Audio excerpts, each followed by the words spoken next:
Olá, sejam muito bem-vindos a mais um episódio do nosso Undicast.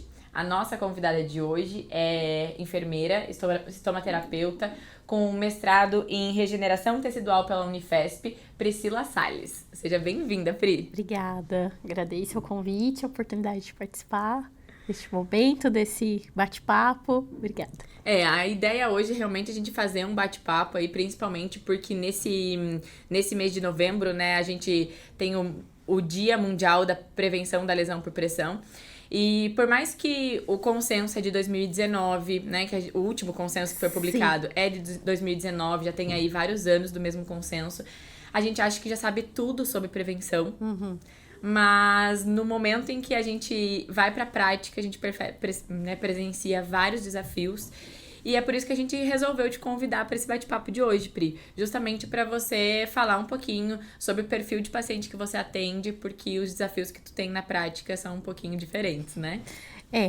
Eu brinco que a instituição, né, com o trabalho, a ACD, ela não tem muitos comparativos, né? Nós temos esse desafio de fazer acontecer. E eu tenho, então, um hospital cirúrgico, hospital de cirurgia ortopédica, do qual eu vou ter pacientes adultos e pediátricos. Eu vou ter pacientes com ou sem deficiência física, tá? E eu tenho um volume cirúrgico dentro da ortopedia, né? 40% do volume de cirurgias de coluna, tá? Então, é bem desafiador porque são pacientes diversos, né? E a presença da deficiência física traz esse desafio também, do qual eu brinco que é difícil se comparar. Então, todo dia é dia de refletir, todo dia é dia de aprender um pouco sobre a prevenção de lesão por pressão. É um desafio diário, né? Sim. E tu tem que se reinventar Sim. todo dia, né? Por mais que o consenso tá escrito isso, mas você tem que criar outras medidas, outras estratégias para que você consiga, né, ser efetiva na prevenção. Com certeza. Pri, eu acho que é importante a gente voltar aí, quando a gente fala de prevenção, um pouquinho na avaliação do paciente, né? Principalmente agora que você falou nesse sentido desse perfil do paciente com deficiência, tanto adulto, pediátrico, cirurgia ortopédica. Eu acredito que tudo isso são fatores intrínsecos ao paciente, né, e que você tem que avaliar. Como que você faz isso na tua prática? Quais são os principais fatores no perfil de paciente teu que você acha que predispõe à lesão por pressão? Hoje nós temos nas unidades de internação, então aí seguindo aí o consenso, o guideline, o uso das escalas de avaliação de risco, né? Então os enfermeiros são capacitados para o uso dessa escala, para essa avaliação. Nós não temos uma escala tão específica para pessoa com deficiência física, né? Que é validada, que a gente consiga utilizar. Então hoje a gente utiliza a Braden também. Quem sabe um doutorado aí. Hoje utilizamos a Braden, então, para os nossos pacientes da unidade de internação e para UTI também. E para o centro cirúrgico, a escala ELPO, né, para identificar o risco. E nós seguimos os princípios, então, da proteção das proeminências ósseas, do controle da umidade, prevenção aí da fricção do cisalhamento, né? E buscando também tecnologias que possam nos auxiliar nesses cuidados. Então, nós temos um protocolo na instituição, né, para essa prevenção, não só da lesão de pressão, mas também de prevenção de lesões de pele, no geral, que anualmente também feito junto com a educação continuada, né, educação permanente, essa revisão, né, junto do protocolo para a capacitação dos colaboradores, né. Porque eu acho que o desafio também é esse, você ter o envolvimento de toda a equipe. E o nosso protocolo, ele é multidisciplinar, não é um protocolo da enfermagem. Então, nós temos a participação da fisioterapia, da nutrição, da farmácia. Então, todo mundo atuando nesse protocolo para atender essa demanda principalmente desse paciente com a deficiência física. Legal.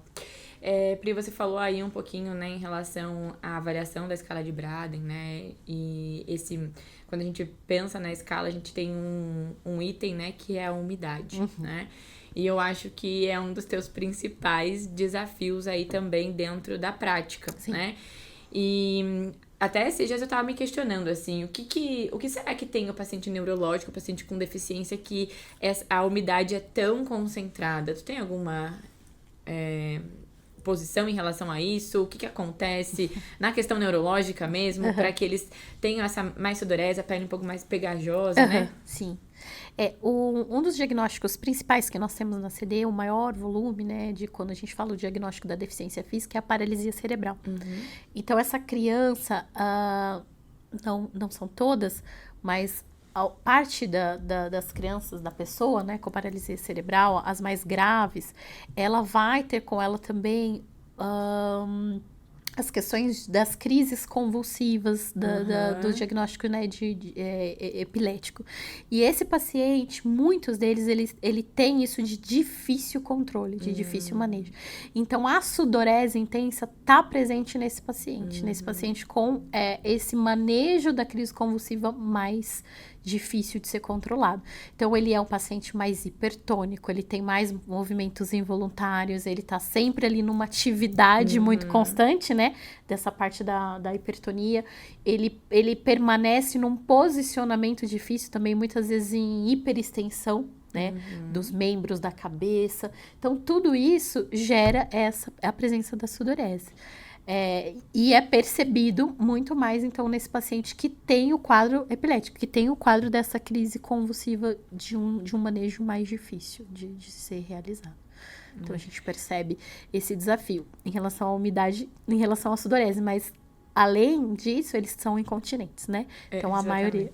Então, nós temos a deficiência, a lesão medular, por exemplo, que ele não vai ter tanto essa parte neurológica, de controles de convulsão, mas ele é incontinente. Então a umidade, para mim, ela vem de várias frentes, né? E realmente é, sim, um grande desafio. E você acha que hoje a umidade é um problema no protocolo de prevenção, assim, como um fator intrínseco? Sim, Sim, não são, pensando nesse paciente da sudorese, não são todos, tá? Então, ele vai ficar um pouco centralizado nessa criança com esse controle mais difícil. E muitos, a internação, o fator estresse da internação e da hospitalização vai desencadear essa falta desse controle também. Aí vai começar crises que não tinham. Então, aquelas crises que a mãe vai te relatar que, nossa, a última vez que ele apresentou uma crise convulsiva foi há 1 ano, alguma coisa assim. Mas o próprio fator estressante hospitalar, do procedimento, pode trazer isso. Então, é um desafio. Acho que uma das coisas que a gente precisa, junto da pediatria ou do próprio clínico, né? Porque a gente fala as crianças com paralisia, mas às vezes eles têm 25 anos, né? Adultos, né? E aí só tem ali a linha, a curva, né, de desenvolvimento diferente. E o grande desafio, bom, primeiro é o controle disso. Então, muitas vezes a gente precisa do neurologista, né? Uma visita do neuro. Então, é um hospital ortopédico de cirurgia, mas muitas vezes a gente precisa desse neuroclínico para reavaliar. Pensando no paciente SUS, nós sabemos que o acesso, né, à saúde, infelizmente, é difícil. Então, a última vez que ele passou com o neuro pode fazer muito tempo, né? Então, a gente precisa desse manejo do neuro junto ali com a gente, fazendo a adequação de medicação. Então, são pacientes de polifarmácia, são muitas medicações que também podem ter essa interferência. Aumentar também sudorese, temperatura, às vezes, né? E muitas vezes volume miccional mesmo, né? Então, é aquele paciente que tem uma diurese abundante por esses polifármacos. Então, primeiro, precisa desse ajuste, né? Repensar, né, nessa visita desse especialista, nesse ajuste. E depois a gente vai manejar ali junto beira-leito. Então, é uma troca de roupas de cama com mais frequência, a aquisição, né, de tecnologias que vão nos auxiliar com uma superfície de suporte um pouco mais fria, que controle essa umidade do leito. Essa proteção da pele com barreiras, né, para que essa umidade não venha ocasionar lesões. E quando a gente fala da cobertura de multicamadas de silicone, alguns pacientes, quando entra nesse quadro intenso, Alguns pacientes não se adaptam com a fixação do... Suave, né? Suave, né? Porque ele não vai ficar pelo período proposto, né? De 5, 7 dias, ou realmente, por estar passando por esse período, não vai ter adesão. Então, às vezes, a gente lança a mão da tecnologia do adesivo suave, que nos permitiria uma inspeção diária da pele, lança a mão disso, mas opta, então, neste caso, por um adesivo mais simples, uma cobertura que não é a maior evidência do guideline, mas para que a gente consiga continuar com essa prevenção dessa pele. E intensifica os outros critérios. E os outros cuidados, exatamente. Então, reposicionamento, tudo isso vai precisar ser intensificado, exatamente. E este paciente, em geral, é um paciente desnutrido ou minimamente emagrecido, né? A curva de acompanhamento dele é diferente. Então, a curva pela OMS de nutrição, desnutrição, é diferente da curva que a gente conhece. Mas eles chegam a ser considerados desnutridos ou não muitos deles? Aí a nutrição vai fazer essa avaliação, esse diagnóstico por essa escala que é diferenciada, mas tem também a desnutrição presente, né? Que aí a gente entra num outro paradigma aqui, uma outra discussão, que é a questão, muitas vezes, da indicação de uma gastrostomia, um acesso a esse tipo de serviço, enfim, que pode trazer o paciente a estar num quadro de desnutrição. E aí você pode me perguntar o que ele está fazendo no hospital cirúrgico se ele está desnutrido. Porque muitos, pensando, por exemplo, na cirurgia de escoliose, muitos não conseguem o ganho de peso justamente pela postura que a coluna se colocou, né? Então, após a cirurgia, ele começa a ter uma melhor qualidade de vida e começa a ganhar peso. Então, muitas vezes o paciente precisa passar pela cirurgia mesmo não estando no seu melhor aporte nutricional. Então, o desafio também é o status nutricional pra gente. É legal. Eu até ia comentar, agora voltando só um pouquinho na umidade, que até teve um dia que a gente estava fazendo treinamento, né, lá na ACD, e fomos acompanhar um paciente, e a mãe trocou a fralda assim que a gente chegou a conversar com a mãe, e aí a gente foi até o posto de enfermagem para pegar mais curativos. Quando a gente voltou, a gente foi lá e ela trocou a fralda de novo. Eu falei, nossa, ele tá completamente molhado de novo. E ela olhou, isso não passou 40 minutos. E ela disse assim, e eu já troquei uma vez, Camila. Então, é exatamente isso, né? Por mais que tenha o maior cuidado, que troque a fralda sempre que estiver molhado, mas é um paciente que ele tá completamente molhado o tempo todo. Constantemente, Isso aumenta o risco dele desenvolver lesão, né? Sim. Um trabalho que a gente também faz com essas mães é que elas vêm com o conceito errôneo que você coloca 2 fraldas, 3 fraldas, né, para lidar com essa umidade. Então, a gente trabalha isso também, né, para mostrar que a frequência e não a quantidade exatamente. De fraldas, né? E aí isso a gente vê não só nesse perfil de pacientes, mas e não só em mães, né? A gente, infelizmente, vê essa prática no profissional. No profissional, em pacientes de unidade de terapia intensiva, ou paciente mais idoso, às vezes, que é mais incontinente. A gente vê esse cenário, né? Sim. Tanto a utilização de fralda ou aquela cabaninha que se utiliza para população masculina, etc, né? Então, isso também acho que vale, né, num episódio como hoje, a gente dá o alerta de que não deve ser utilizado, né? Porque ao invés de fazer o manejo da umidade, a gente tá descontrolando o microclima da pele do paciente, que é, além da umidade, a temperatura da pele, né? Esse é um grande desafio. Exatamente. Né? Porque a gente tem uma rotatividade de colaboradores, né? Ou profissionais que vêm com isso, às vezes, desde do seu estágio, né? Da sua formação. Então, é algo que a gente está sempre brigando no bom sentido, né? Uma causa que a gente está sempre alertando, que é o uso adequado da fralda. A troca, às vezes pensar numa qualidade de fralda melhor, né? Ao invés de ficar utilizando várias Temos fraldas. Hoje também as tecnologias dos lençóis, né? Que fazem a absorção. Isso é muito bom, né? Isso é muito legal. Não é toda instituição que tem, né? Essa tecnologia, mas é uma opção também que já encontramos no mercado. Show de bola. Pri, Você comentou agora bastante sobre a umidade, mas em uma das tuas falas, você falou da questão da nutrição e do uso, às vezes, de indicação de uma gastro, né?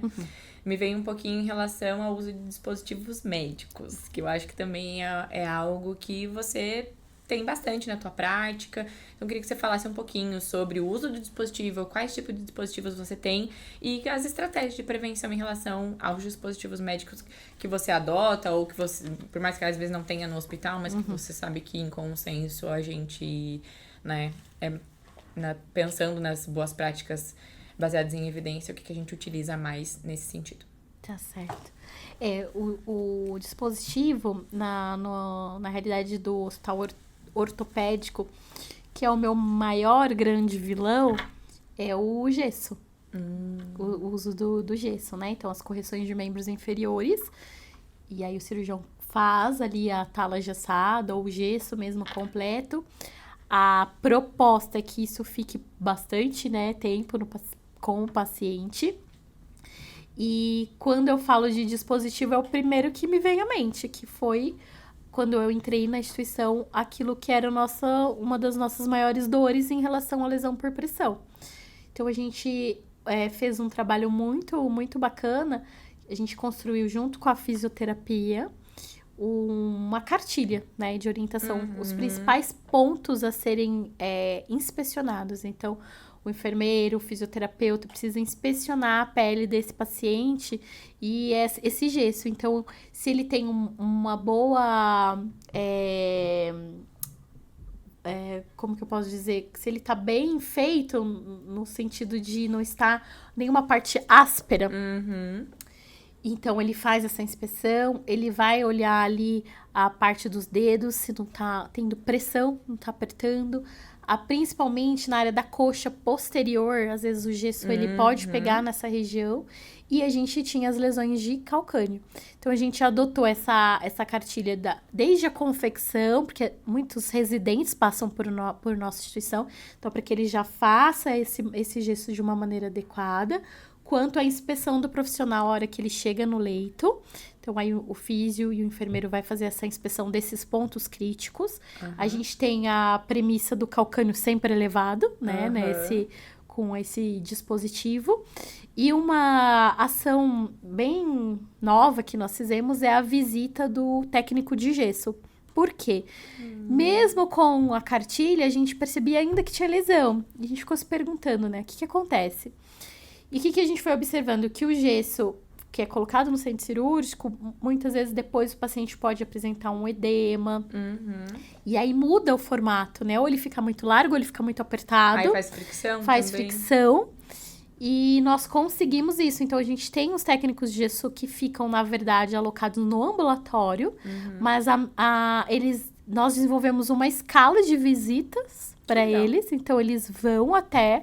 Então, eles chegam lá na UTI e já vai direto no enfermeiro. Quantos pacientes com gesso nós temos? O enfermeiro passa os leitos e ele vai fazer essa visita. Então, se ele precisa adequar, for uma coisa simples, ele faz ali mesmo no leito, ou ele faz contato com o cirurgião. Olha, aqui precisa de tal ajuste. E aí é feito. Então, com isso, a gente reduziu bastante o número de lesão por pressão associado a esse dispositivo. E o enfermeiro ou o fisioterapeuta pode acionar. E esse paciente, ele fica em tempo prolongado internado? Ele fica em tempo prolongado internado, mas ele vai para casa também. Ah, tá. Tem as duas coisas. E aí, a gente trabalhar também a alta hospitalar, né? Esse cuidado com a alta hospitalar. Então, a gente tem cartilhas que nós desenvolvemos. Nós desenvolvemos através de um projeto pelo SUS, que nós tivemos por um tempo ela ilustrada, né? Porque às vezes a gente tem a dificuldade de leitura de algumas famílias. Ou minimamente impressa com essas orientações o paciente recebe também. Então, de dispositivo era o meu maior número, tá? Mas claro, aí nós temos o catéter vesical de permanência, a sonda nasointeral e o outro que a gente usa bastante, que são as máscaras e as terapias, oxigenoterapias, né? Com a fisioterapia. Então, esse é um trabalho que a gente fez também, junto da fisioterapia,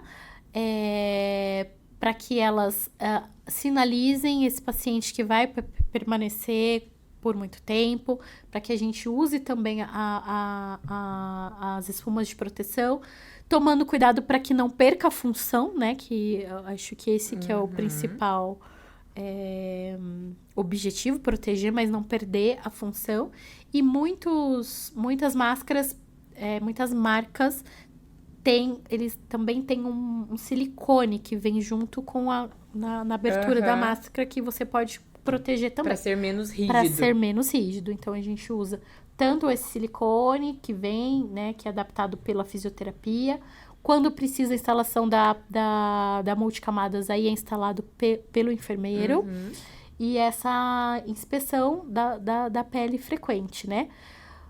Isso é muito importante, muito importante. Né? Porque até no consenso a gente tem... Nas regiões de proeminência a gente avalia uma vez ao dia, pelo menos, né?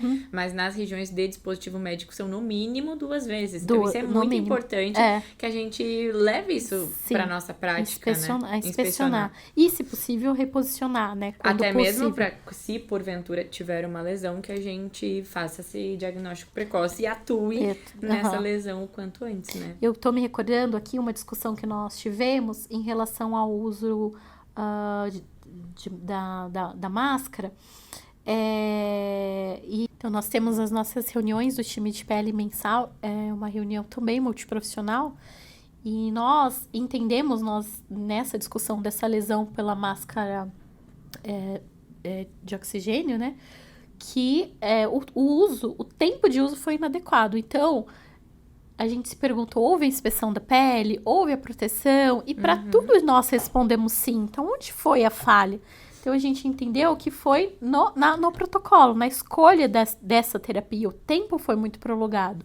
Então, olha como é rico, né? De uma discussão de pele, a gente levou uma discussão do protocolo do uso dessa máscara, né? Então, foi bastante... proveitoso para a instituição essa discussão multi, porque não só nós tratamos a questão do dispositivo, de reforçar todos esses cuidados, como a gente revê a questão da indicação correta. E um outro ponto, falando de dispositivo, a gente pensar mais nessa causa, né? Porque às vezes a gente fica muito, principalmente a gente que se torna especialista, muito focado só na pele e esquece de ver um todo, né? Então, por exemplo, o catéter vesical de permanência. A gente teve muito ganho quando a gente formou um time de enfermeiros para fazer ultrassom vesical. Porque a gente tira esse dispositivo o mais rápido possível. Então, eu tenho uma conduta de mais segurança para esse paciente, de menos intervenção, de risco de infecção, como também de menos risco de lesão por pressão associada ao dispositivo, e ganha um time